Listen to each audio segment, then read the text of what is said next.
হারানো পাখি। রোজ সকালে রিয়ার বারান্দায় একটি ছোট্ট চড়াই পাখি আসত। একদিন পাখিটিকে দেখা গেল না। রিয়ার খুব মন খারাপ হলো। সে তার দিদাকে জিজ্ঞাসা করল, পাখিটা গেল কোথায়? দিদা মুচকি হেসে বললেন, সব পাখি ডানা ঝাপটে নতুন দিগন্ত দেখতে যায়। পরের দিন রিয়া দেখল, পাখিটি ফিরে এসেছে এবং তার সঙ্গে আরও দুটি ছোট চড়াই। দিদা বললেন, পাখিরা পথ হারায় না, তারা শুধু নতুন পথ খুঁজে নেয়।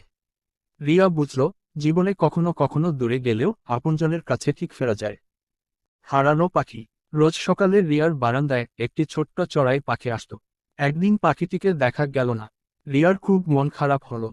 সে তার দিদাকে জিজ্ঞাসা করল, পাখিটা গেল কোথায়? দিদা মুচকি হেসে বললেন, সব পাখি ডানা ঝাপটে নতুন দিগন্ত দেখতে যায়। পরের দিন রিয়া দেখল, পাখিটি ফিরে এসেছে এবং তার সঙ্গে আরও দুটি ছোট চড়াই। দিদা বললেন, পাখিরা পথ হারায় না, তারা শুধু নতুন পথ খুঁজে নেয়। রিয়া বুঝল, জীবনে কখনো কখনো দূরে গেলেও আপনজনের কাছে ঠিক ফেরা যায়।